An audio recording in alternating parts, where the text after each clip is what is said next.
یہ امت خلیفہ بلا فصل، خلیفہ اول، امیر المومنین حضرت سیدنا ابو بکر صدیق رضی اللہ تعالیٰ عنہ کی مرہون منت ہے، ان کی احسان مند ہے۔ اقبال نے کہا تھا امن الناس بر مولائے ما، کلیم اول سینائے ما، ہستی او کشت ملت راچوں ابر، ثانی اسنین و غار و بدر و قبر۔ کہتے ہیں کہ وہ شخص جس نے ہمارے آقا و مولا پہ سب سے زیادہ احسانات کیے، اور میرے آقا کریم نے ارشاد فرمایا میرے اوپر جس نے بھی کوئی نیکی کی میں اس کا بدلہ چکا دیا دنیا بھر، لیکن ایک ابو بکر ایسے ہیں جن کی نیکیوں کا بدلہ قیامت کے دن رب ہی چکائے گا۔ یہ حضور علیہ السلام نے ارشاد فرمایا، اور پھر میں ما نفعنی مال احد قط، ما نفعنی مال ابی بکر، مجھے کسی کے مال نے اتنا نفع نہیں دیا جتنا ابو بکر کے مال نے نفع دیا۔ اپنا سب کچھ حضور کی راہوں میں نچھاور کر دیا، مال پیش کیا، جان پیش کی، اولاد پیش کی، وقت دیا، ایک ایک سانس حضور کے نام کر دی۔ کہتے ہیں حضور علیہ السلام کا سایہ نہیں تھا، لیکن ابو بکر رضی اللہ تعالیٰ عنہ سایہ بن کے حضور کے ساتھ رہے، سائے کی طرح حضور کے ساتھ رہے، بدر کے ساتھی، حضر کے ساتھی، سفر کے ساتھی، غار کے ساتھی، حد ہو گئی مزار کے ساتھی۔ اللہ اکبر۔ ایک دن حضور ایسے نکل رہے ہیں مسجد نبوی سے تو کوئی لوگ داخل ہو رہے تھے، تو حضور کے دائیں ہاتھ میں ابو بکر کا ہاتھ تھا، بائیں میں حضرت عمر کا ہاتھ تھا۔ تو حضور ایسے دونوں کے ہاتھ پکڑ کے باہر نکل رہے تھے، تو کسی کو اندر آتے دیکھا تو اس کو دیکھ کر کے کہا قیامت کے دن ہم قبروں سے یوں ہی اٹھائے جائیں گے، میرے دائیں ہاتھ میں ابو بکر کا ہاتھ ہوگا، بائیں ہاتھ میں عمر کا ہاتھ ہوگا۔ اللہ اکبر۔ سیدہ کہول اہل الجنہ، جنت کے بوڑھوں کا سردار کہا، ابو بکر فی الجنہ، جنت کی بشارت دی، عشرہ مبشرہ میں سے پہلا نام حضرت ابو بکر رضی اللہ تعالیٰ عنہ کا۔ فرمایا میرے دو وزیر آسمان پہ ہیں، دو وزیر زمین پہ ہیں، آسمان پہ میرے دو وزیروں کا نام جبرائیل و میکائیل ہے، اور زمین پہ اوپر میرے دو جو وزیر ہیں، ایک کا نام ابو بکر ہے، ایک کا نام عمر ہے۔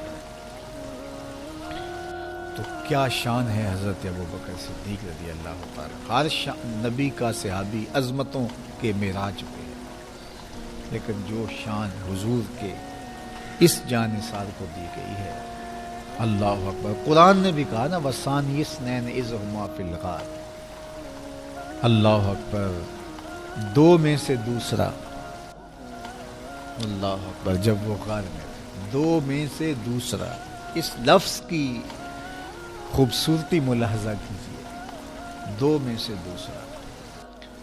حضرت عمر کہا کرتے تھے، حضرت صدیق اکبر کا ذکر کرتے سارے رو پڑتے اور کہتے کہ ابو بکر میری ساری زندگی کی نیکیاں لے لیں، وہ غار والی ایک نیکی مجھے دیں، ساری نیکیاں زندگی کی ابو بکر لے لیں، ایک نیکی غار والی مجھے دیں۔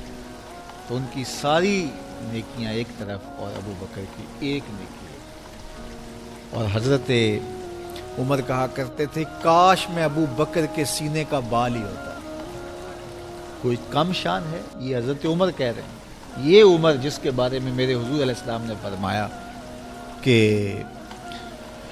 میرے بعد اگر نبوت کا دروازہ بند نہ ہوا ہوتا، میرے بعد اگر کسی نے نبی ہونا ہوتا تو وہ عمر ہوتا۔ اتنی شانوں کے مالک۔ ان الشیطان یفر من ظل عمر، شیطان عمر کے سائے کو دیکھ کے بھاگ جاتا ہے۔